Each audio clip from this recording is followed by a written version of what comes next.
Awami League দুশর EV member Abdul শুকুর এবং আব্দুল শুকুরের gang Jahangir লই যারা আছে ওর মাইভর দিয়ে আর একটা নারী নির্যাতন মামলা দিয়ে মিথ্যে মামলা ডাইরেক্ট আরা ঘর বাড়ি নোয়াছিলাম মহিলারা যাই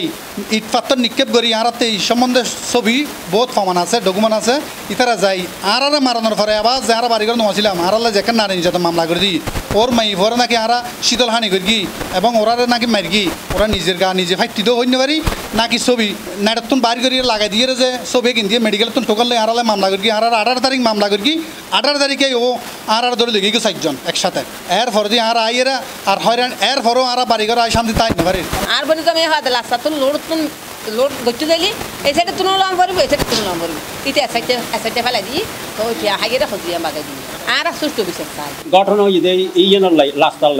লাস্তা বাধা দিয়ে ইয়ের আর ততর্কি আবে এই আব্দুল শুকুরের গ্যাং উঠতে লই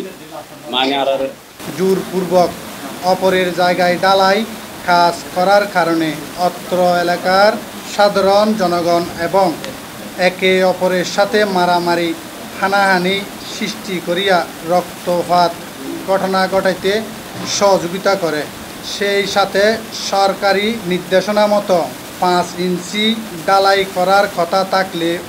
ও বিবাদী দুর্নীতির আশ্রয় গ্রহণ করে কোনো জায়গায় 2.5 ও কোনো জায়গায় 3 ইঞ্চি ডালাই করিয়া দ্রুত কাজ শেষ করে উক্ত বিষয়ে আমরা এলাকাবাসী প্রতিবাদ করিলে বিবাদী অভিযুক্ত ইউপি সদস্য আব্দুল শুকুর ও তার গ্যাংরা জাহাঙ্গীর নাসির উদ্দিন আজম খান কামাল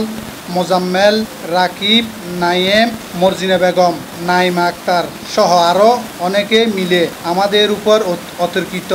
সন্ত্রাসী হামলা করে সেই সময় ঘটনাস্থলে আমরা অনেকে গুরুতরে আহত হই